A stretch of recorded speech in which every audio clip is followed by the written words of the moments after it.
జున్ను పాలు లేకపోయినా 365 డేస్లో మనకి ఎప్పుడు జున్ను తినాలనిపిస్తే అప్పుడు చిటికలో జున్ను ప్రిపేర్ చేసుకోవచ్చు.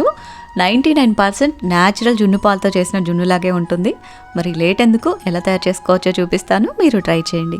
జున్ను ఫస్ట్ రోజు పాలతో చేసినట్టుగా గట్టిగా రావాలి అనుకుంటే 1/2 లీటర్, లేదా కొంచెం సాఫ్ట్గా కావాలి అనుకుంటే 3/4 లీటర్ పచ్చిపాలు తీసుకోండి. అండ్ ఇది వచ్చేసి ఇన్స్టెంట్ జున్ను పాల మిక్స్. ఇది మీకు ఆన్లైన్లో సూపర్ మార్కెట్స్లో ఎక్కడైనా దొరికేస్తుంది. ఈ ప్యాకెట్ ఒక్కటి వచ్చేసి 1/2 లీటర్ పాలల్లో మిక్స్ చేసుకుంటే జున్ను గట్టిగా వస్తుంది. లేదు కొంచెం సాఫ్ట్గా కావాలి అనుకుంటే 3/4 లీటర్ పాలు తీసుకుని ఈ జున్ను పౌడర్ అంతా కూడా వేసేసుకోండి. అలాగే 150 గ్రామ్స్ ఆఫ్ బెల్లం తురుము, చిటికడి యాలకుల పొడి, చిటికడు మిరియాల పొడి, చిటికడు సొంటి పొడి, ఇవన్నీ కూడా వేసేసి ఉండలు లేకుండా చక్కగా ఈ విధంగా మిక్స్ చేసేసుకుని ఒకసారి ఫిల్టర్ చేసి తీసుకోవాలి.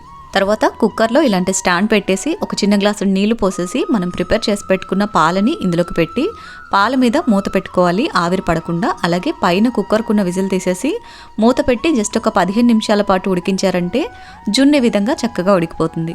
చాక్ తోటి గుచ్చి చూసినప్పుడు చాక్ నీట్గా వస్తే జున్ను పర్ఫెక్ట్గా ఉడికినట్టే. ఇది చలికాలం కాబట్టి జున్ను వేడివేడిగా తింటేనే బాగుంటుంది. సో తప్పకుండా ట్రై చేయండి. వీడియో నచ్చితే లైక్ చేయండి. నెక్స్ట్ ఎలాంటి రెసిపీస్ చూడాలనుకుంటున్నారో ఫాలో చేసి కామెంట్ చేయండి. Thank you for watching. Have a great day.